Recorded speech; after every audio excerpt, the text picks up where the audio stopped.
pas grave. L'agriculture raisonnée, en fait, l'idée c'est de se dire que il est important, quand on fait de l'agriculture, de faire attention à ce qu'on fait, à l'environnement, puisqu'on travaille la terre, et aussi à ce qu'on fait pour la santé des gens qui travaillent.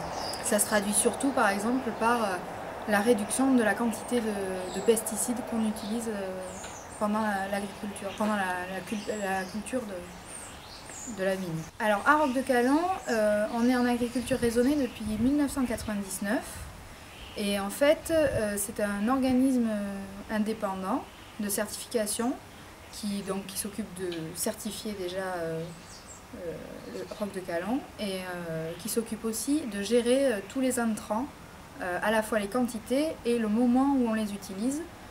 Par exemple sur une année où il pleut plus, on va peut-être plus en mettre parce qu'on risque plus de maladies, et à l'inverse, une année où il fait plus sec, on va moins s'en servir. Hormis les produits qu'on utilise, il y a par exemple aussi le fait de laisser un enherbement naturel entre les rangs de vignes.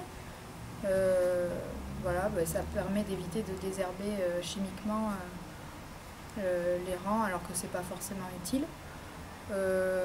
L'utilisation raisonnée de l'eau évidemment aussi, puisque c'est une ressource aussi, donc même si c'est pas ça qui pollue, on évite d'en utiliser trop, de la gaspiller. Il y a vraiment l'intérêt pour l'environnement, mais il faut aussi comprendre que ça a un intérêt pour la santé des gens qui travaillent, quoi. On commence à vraiment aller plus loin en termes de prise en compte environnementale.